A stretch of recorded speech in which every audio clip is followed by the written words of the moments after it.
Welcome, everyone, to this briefing brought to you by the Israel Defense and Security Forum, IDSF, and Hebrew name is Bitonistim. IDSF is the leading Israeli organization advocating for strong national security for the state of Israel. Thank you, of course, to all of our viewers and supporters for tuning in to this briefing. It's a great privilege to be able to share with you behind the headlines what is happening here on the ground in Israel.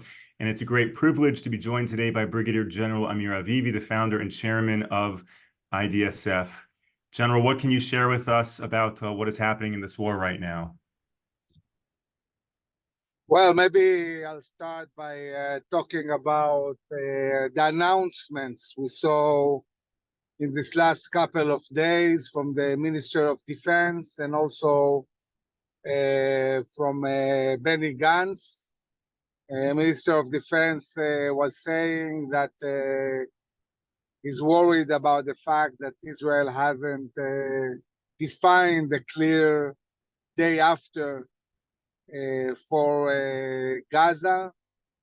And following that, we had Benny Gantz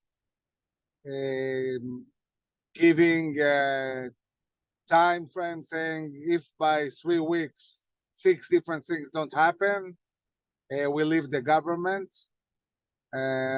He talked about a solution for the hostages. He talked about defining a clear date for returning our citizens in the north.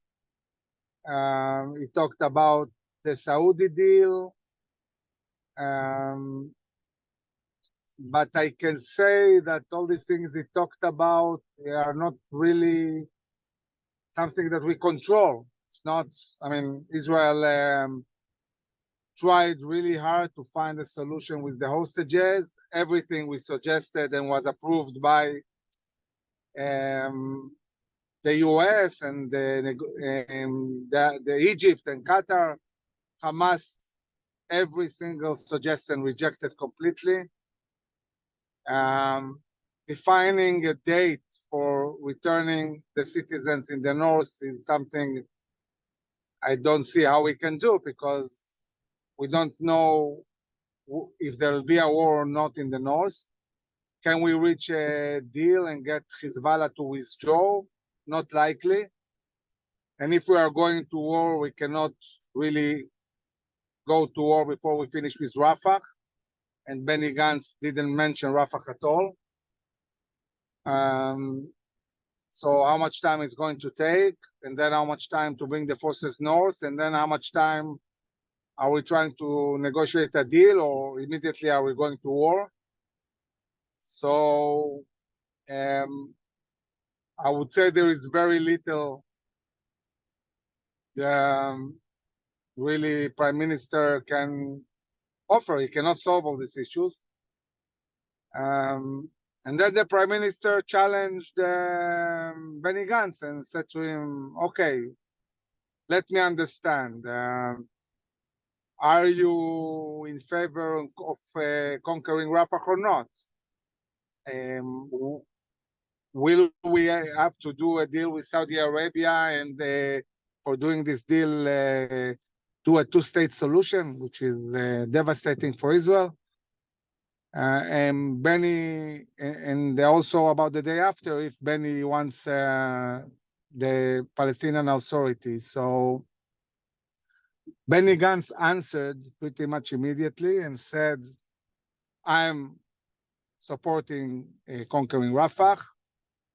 I think that the day after there shouldn't be not Hamas, not the Palestinian Islamic Jihad, and also not the Palestinian Authority. And he said, to his knowledge, we don't require a two-state solution for a peace agreement with Saudi Arabia. And then also the Minister of Defense that got really, really attacked by his own supporters from the right made it clear that he's not supporting the Palestinian Authority to manage. So really, when I clean up all the noises and talks and everything, I would say that there are some serious agreements. Like, okay, they all support conquering Rafah. Good news. And the IDF is indeed every day enlarging more and more the attack on Rafah. We started with 2 brigades, now it's 4 brigades, and probably more will come. And the IDF is constantly advancing in Rafah and taking control of Philadelphia and finding tunnels along the border, but we're not really yet attacking the most dense area in the Rafah city.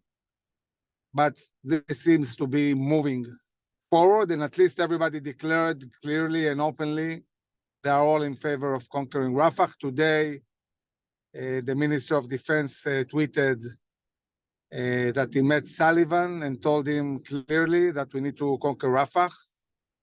Well, this is another thing showing us that this is actually happening. I feel that unfortunately our cabinets are dealing with politics more than the war itself. It's terrible. I really resented both the Minister of Defense and Gantz declarations. I think that these discussions need to be in the cabinet and not in the open.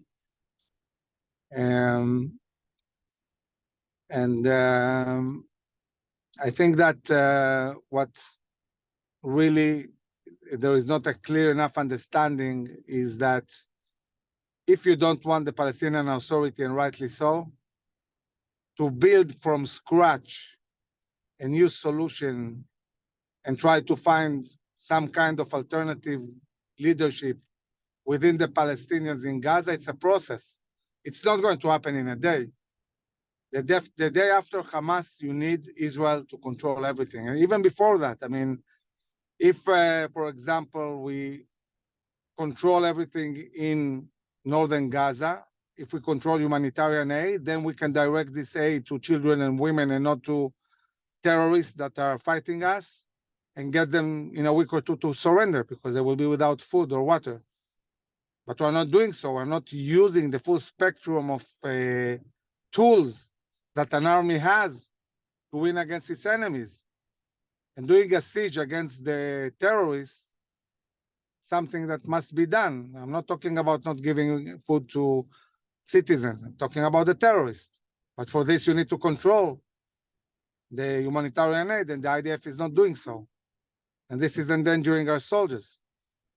And also to be in the position of even discussing with Palestinians that are not part of the Palestinian Authority or Hamas a path towards some kind of local leadership.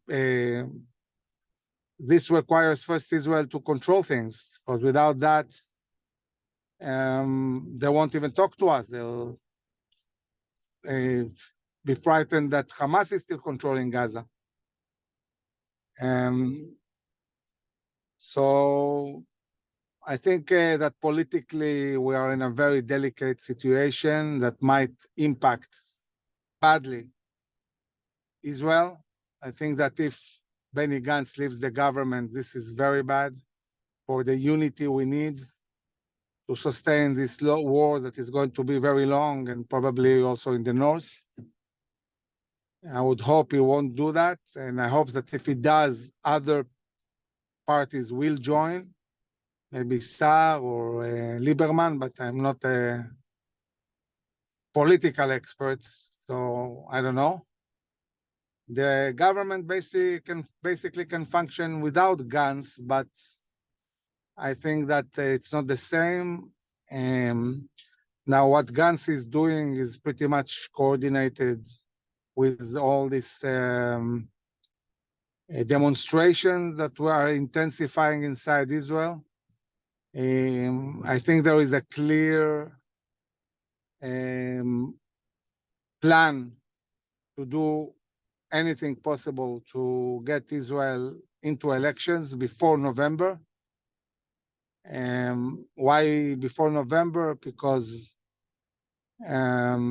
this is something that the administration believes that if they manage to do it with guns and so on, they'll be able to push the policies they want to push, a two-state solution and normalization with Saudi Arabia and stopping the war, which basically means Israel will lose the war. It's completely against what the Israeli people want. Israeli people want unity. They want the cabinet to concentrate on the war. But there are forces in work that are very troubling.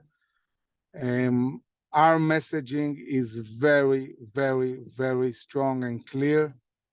Unity above all, winning above all, no politics, no elections. This is exactly what Hamas wants. This is how Hamas defines win. They know that if we go into elections, we lose the war. Israel will not sustain the war. And they were trying to really push politicians and the society to really push for unity and not for dealing with politics now. As these things are evolving, we saw the accident in Iran with the death of their president Raisi and the minister of Exterior. It's hard to say what this will do, but for sure the Iranians are going to be a bit busy with their internal politics themselves. Does it affect by any way what's going on in Israel? I'm not sure. It's not clear, hard to say. We'll have to see how this evolves. It's not clear where this is going and if it's affecting at all the war in the region and the proxies and so on. So we'll have to wait and see. Moshe? General, thank you for sharing that. I want to go back to this issue about Benny Gantz's demands for June 8th, which seem impossible. You know, part of it includes a plan for normalization with the Saudis, an understanding for the ultra-Orthodox draft. I mean, to do in 2.5 weeks, these things seems would be a miracle. Are you able to speak a little bit about what you've said in the past about Hamas's strategy of battlefield victory versus destabilizing Israel? I think that's an important thing for our audience to hear. Potentially how what's happening in the war cabinet feeds into that. Yeah, I mean, Hamas know from day one they cannot win on the battlefield. I mean, the IDF, everywhere the IDF goes, they are destroying Hamas. And Hamas stands no chance in the battlefield. So they rely on two main things. One is international pressure, hoping that it will amount to such a level that Israel will be forced to stop the war because of ICC, because of these arrest warrants that now the prosecutor in the ICC wants to have against Netanyahu and Gallant, because of the US pressure not to go to Rafa and basically lose the war. So they rely a lot on international pressure. And the other thing is that they rely on Israel destabilizing from inside, demonstrations, and eventually elections. And because of that, they have no incentive to release hostages, because the more they don't release hostages, the more you see demonstration. And when they see that they are not releasing hostages, but the blame goes to the government, works well for them. Why release hostages? This makes the hostages a very powerful tool to completely destabilize Israel. So when the cabinet starts, when you have members in the cabinet who want to push for elections, and Benny Gantz already talked about elections 2 months ago, this exactly plays to the hands of the Hamas and their strategy. And unfortunately, we have more than one player that wants elections. We have the administration that wants elections. We have Hamas that want elections. And we have part of our politicians and society who want elections. And Hamas knows that elections will be losing the war. So it's not really a good idea. And I think that overall speaking, I believe that following the war and after the war, maybe all 120 MKs need to go, all of them, all the politicians need to go.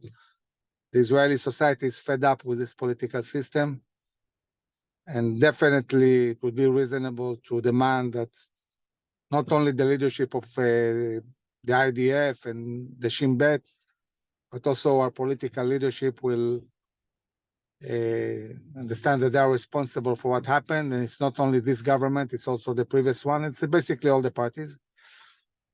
And it's reasonable to ask a huge change, but not in the middle of a war. I mean, you don't endanger the whole society and lose a war because of politics. Even if we think that everyone needs to go or Netanyahu needs to go and so on.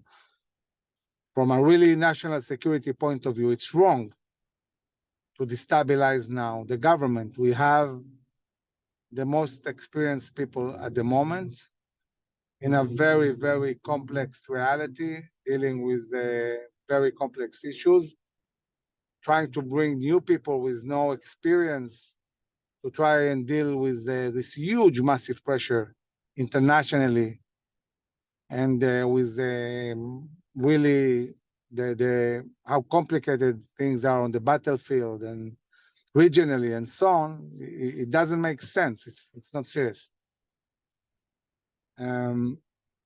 So I am hoping that this won't happen. I'm hoping that while we are not yet achieving the goals of war, we didn't destroy Hamas yet, we didn't bring back the hostages, we didn't create the terms for preventing a future army in Gaza, and we didn't deal with the North. There are many missions to do. I think we need to achieve them first before we think about politics. Thank you. A lot of people are asking for more clarity on this. So if I could just ask a follow-up question, meaning you agree that down the line we need new leadership in the government, and you agree that destabilizing Israel right now is absolutely a bad thing, and bringing in inexperienced people is not good. But what's to say that a new government at this moment couldn't bring in the right people to fix the current problems, as opposed to destabilizing to provide more unity? Meaning, why is it so clear that that wouldn't happen if we went to elections right now, for example? Because we have hostages. We go to elections and the politicians are dealing with elections, or they have to win elections. They're not going to deal with the war. Do we seriously want our leaders in the middle of a war to say, okay, we don't want to deal with the war? Everything we decide will be decided upon considerations that have to do with elections and not with winning a war? What interest do we want the politicians to pursue? And so I think that just like we know that the leadership of the IDF needs to go, but we say to the chief of staff, okay, yes, you are responsible for the 7th of October, but first, you are the chief of staff, go and win the war. And when we gave him our support and the leadership of the army, the ones that failed on the 7th of October to win this war, we are giving them our children to fight under their leadership. So I think that really in this very defining moment, we need unity.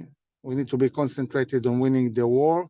What will the soldiers feel like when they're fighting in Gaza if what interests our politicians is elections? What's the message to our soldiers?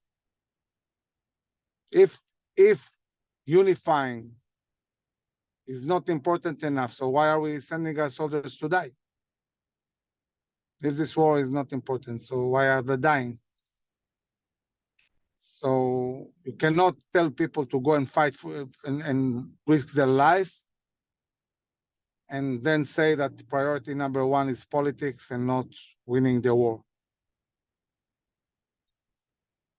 Thank you for that clarity. I want to go back to another issue you raised, and thank you again to all of our viewers for sending in your questions either in the chat right now or prior to these briefings, emails to me.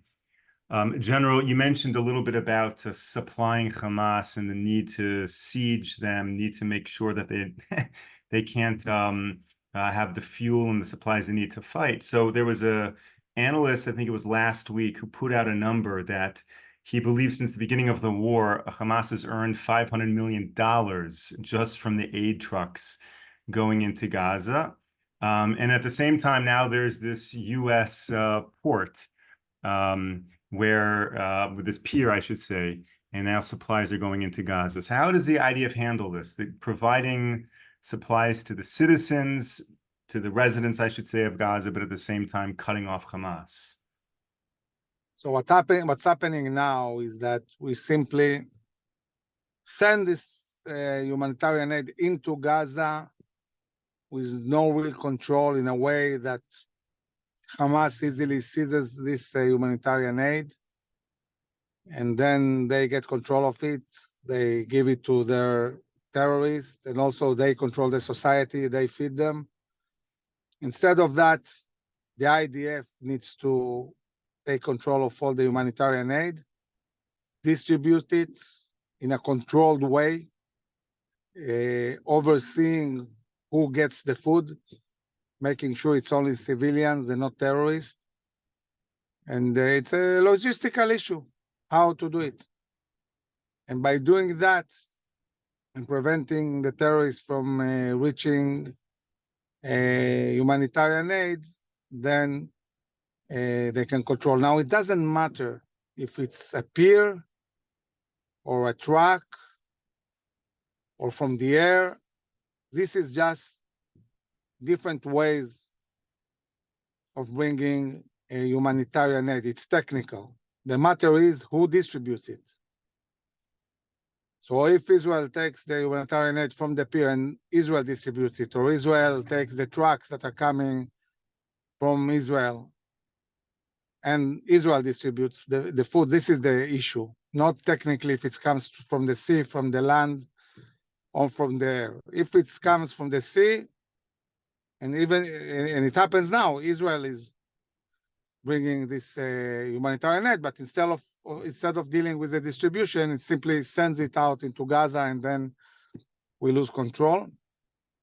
So we need to make sure that everything grows through us, and we actually have a plan how to distribute it in a way that the terrorists don't get anything, and then really it won't take long until they'll surrender, having no food or water.